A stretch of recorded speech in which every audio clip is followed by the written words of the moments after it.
Qarabağın ötən oyunlarını yaxşı təhlil etmişik. Onlar formalaşmış, keyfiyyətli oyun üslubuna malikdilər. Xüsusən də Chelsea ilə maç hər iki tərəf üçün çətin keçmişdi. Həmin oyunu diqqətlə nəzərdən keçirmişik. Bizi çətin oyunun gözlədiyini deyə bilərəm. Bu mərhələ play-offdur və burada qələbə qazanmaq bizim üçün son dərəcə vacibdir. Çox uzun və çətin yol keçmişik. Müəyyən yorğunluq var.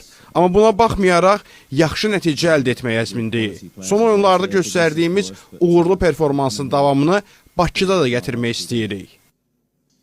Sabah bəzi futbolçularımızdan zədə səbəbindən yararlana bilməyəcəyik. Üstəlik, kifayət qədər sıx oyun qrafikimiz var və bütün bu amilləri nəzərə almışıq. Buna baxmayaraq, komandada əhval-ruhiyyə yüksəkdir və hər məsələyə kollektiv şəkildə yanaşırıq. Qarabağın hansısa bir oyuncusunun xüsusi çətinlik yaradacağını demək istəməzdim. Amma heyətdə texniki baxımdan güclü futbolçularınız var.